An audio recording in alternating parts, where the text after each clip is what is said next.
ज्या विद्यार्थ्याने सेट परीक्षा दिली होती त्या विद्यार्थ्यांनी नुकतीच प्रसिद्ध झालेली आन्सर की पाहिली असेल आणि पाहिल्याच्या नंतर आपल्या एकूण पेपर क्रमांक 1 आणि पेपर क्रमांक 2 या दोन्ही पेपरची मिळून जर खालील पद्धतीनं पर्सेंटेज येत असेल तर आपला रिझल्ट त्या ठिकाणी नक्की येऊ शकतो। या बाबतीत जो काही कट ऑफ आहे की नेमका हा कट ऑफ कशा पद्धतीनं असेल, विशेषतः मराठी या विषयाच्या अनुषंगाने हा जो काही कट ऑफ आहे तो आपण या ठिकाणी पाहणार आहोत। जे विद्यार्थी प्रथमच सेटनेट मराठी हे यूट्यूब चॅनल पाहत असतील अशा विद्यार्थ्यांनी हे चॅनल सबस्क्राईब करावं, तसेच आपल्या मित्रांना शेअर करावं। विद्यार्थी मित्रांनो, ज्या विद्यार्थ्यांना सेट नेट पेटच्या संदर्भात ऑनलाईन क्लासेस करावायचे असतील अशा विद्यार्थ्यांनी नीटची बॅच या ठिकाणी 10 मे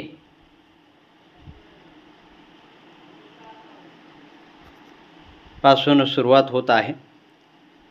ज्या विद्यार्थ्यांना ऑनलाईन क्लासेस करावायचे आहेत अशा विद्यार्थ्यांनी हे क्लासेस जॉईन करावे, कारण जून महिन्यामध्ये आपली नीट परीक्षा होत आहे आणि त्याचा अभ्यास आपल्याकडून परिपूर्ण होण्यासाठी क्लासेसच्या माध्यमातून आपण PDF स्वरूपातल्या ज्या काही नोट्स आहेत आणि नोट्सच्या माध्यमातून ज्या काही क्लुप्त्या आहेत, विशेषतः अभ्यास करत असताना नेमक्या कोणत्या घटकावर फोकस करायचे जेणेकरून आपला रिझल्ट त्या ठिकाणी प्राप्त होऊ शकेल। मागील जो काही कट ऑफ आहे तो अशा पद्धतीचा आहे की ज्याच्यामध्ये जनरलमध्ये 48.67 अशा पद्धतीचा राहिलेला आहे जनरल कॅटेगरीचा, विशेषतः SC कॅटेगरीचा 44 त्या ठिकाणी 67 अशाच पद्धतीचा, आणि SCचा जो आहे तो 42 पर्यंत, आणि OBCचा जो आहे तो 45.33 म्हणजे 33 अशा पद्धतीचा। मला या ठिकाणी सांगायचं असं आहे की जे विद्यार्थी ओपन कॅटेगरीचे म्हणजे जनरल कॅटेगरीमध्ये असतील अशा विद्यार्थ्यांचा जो काही रिझल्ट आहे तो रिझल्ट या ठिकाणी पाहत असताना किंवा एक अंदाज जर आपण लक्षात घेतला मागील कट ऑफच्या माध्यमातून, हा जो काही कट ऑफ दिलेला आहे या कट ऑफच्या माध्यमातून, तर निश्चितच जे विद्यार्थी 45 ते 50% ओपन कॅटेगरीमध्ये असतील तशा विद्यार्थ्याचा रिझल्ट त्या ठिकाणी 100% त्या ठिकाणी निश्चिंत राहा की तुम्ही पास झालेला। जे विद्यार्थी 50% पुढे असतील तर त्यांचे तर आत्ता पेढे वाटले तरी काही अडचण नाही, जे अशा पद्धतीने हा रिझल्ट या ठिकाणी लागतो। त्यानंतर आहे तो म्हणजे SC कॅटेगरीचा, जो की 44 म्हणजे 45 पर्यंत सांगितला। तर यामध्ये 40 ते 45 दरम्यान, 45% दरम्यान जे विद्यार्थी आहेत SC कॅटेगरीचे विशेषतः, तर त्यांचा रिझल्ट या ठिकाणी निश्चित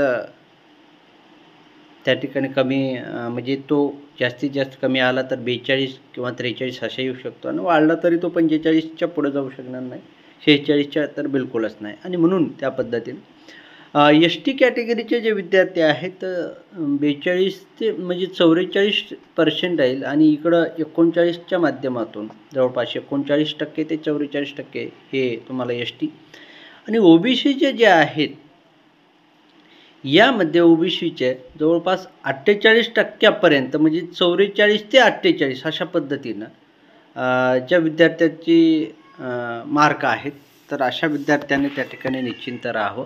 कारण झाला तर तो 44ही होऊ शकतो आणि वाढला तर तो 48पर्यंत जाऊ शकतो, 46-47पर्यंत जाऊ शकतो. तर ज्या विद्यार्थ्यांचे अशा पद्धतीचे गुण या ठिकाणी प्राप्त झाले असतील तर अशा विद्यार्थ्यांनी निश्चिंत राहावं. नक्कीच आपला रिझल्ट जो आहे सेटचा आपल्या हातात असेल. ज्या विद्यार्थ्यांना ऑनलाईनच्या माध्यमातून सेट नेटचे क्लासेस करावायचे आहेत अशा विद्यार्थ्यांनी 10 मे उद्याची 10 मे तारीख आपण लक्षात ठेवावी आणि क्लास जॉईन करावा. नेटच्या माध्यमातून अतिशय नेटच्या सेटपेक्षाही नेटची परीक्षा ही सोपी असते, परत सांगतो. परंतु पहिला पेपर हा हिंदीत किंवा इंग्रजीत असल्यामुळे विद्यार्थी थोड्या नर्वस होतात, पण काळजी करण्याची गरज नाही.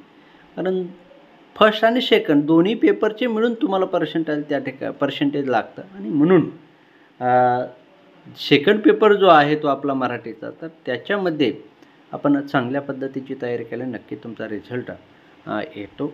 विद्यार्थी मित्रांनो, मी या ठिकाणी जास्तीचा वेळ न घेता थांबतो. आपल्याला क्लासेस करायचे असतील तर 9503281928 किंवा 8668683822 या नंबरवर कॉल किंवा मेसेज करावा.